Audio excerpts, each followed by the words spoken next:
This is how long a recruiter spends on your CV. And if you ask me, it might be even less than that to form an impression about you. Because they have tons of software nowadays that are already looking, or I should say parsing your CV, so they will most likely already have an impression even before opening your CV. So would you recruit yourself based on the first 6 seconds of watching your CV? Here's what you can do here. First, make sure that you have the most relevant information on top. For example, if you had 10 jobs in the past, make sure you post the most relevant one in the top, followed by the second most relevant one, and so on.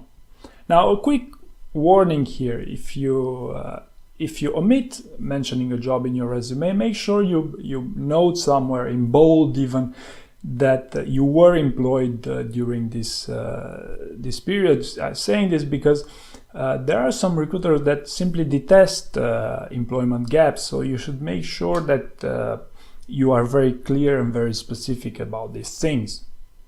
Second point here: be clear about what you've done in your job and use metrics if possible. For example, you increase sales by 50% while decreasing fixed costs for a period of 2 years.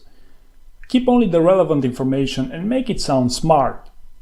Also, avoid name dropping from position titles. Be as explicit as possible what that position title is supposed to mean. The idea is to help the recruiter understand as much as possible about you.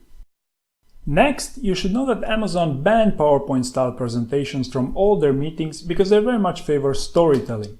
So your time is well invested into properly wording your resume. And finally, as a last piece of advice here, triple check your spell checking. Because I know a ton of recruiters that like to reject candidates because of just one small spelling mistake.